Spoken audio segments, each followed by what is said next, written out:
When I'm planning my curriculum, or when I'm planning a lesson, or I'm planning a project or something like that, I'm not thinking about, I don't start from the programming content knowledge that needs to be transmitted. I'm starting from what are we interested in creating?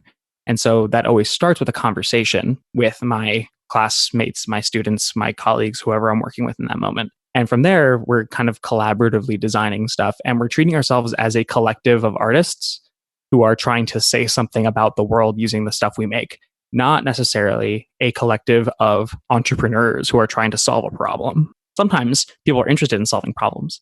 And so our artistic endeavor is to solve problems. Right. And that's great. But sometimes we're just interested in making something that's really cool, or really disturbing, or really fun, Right. or whatever. And that's but we're coming into it with a mission of what to put out into the world that will represent us. And then from there, as a teacher, I kind of flip that in my mind, and I'm thinking, okay, how can I weave in all the different content and skills and practices that these students need to have in order to, one, meet the standards set by the state, and two, more importantly, be successful in their creative mission. Now that creative, like that cycle of project cycle is what it's not the super inventive name, but that's what I call it in my classes. That project cycle can be long. It can be a whole year, or it can be short. It can be 2 weeks or a week or less. And we might do a bunch of those throughout the year, or we might just take on a really ambitious project, and it takes a lot of time to make it work.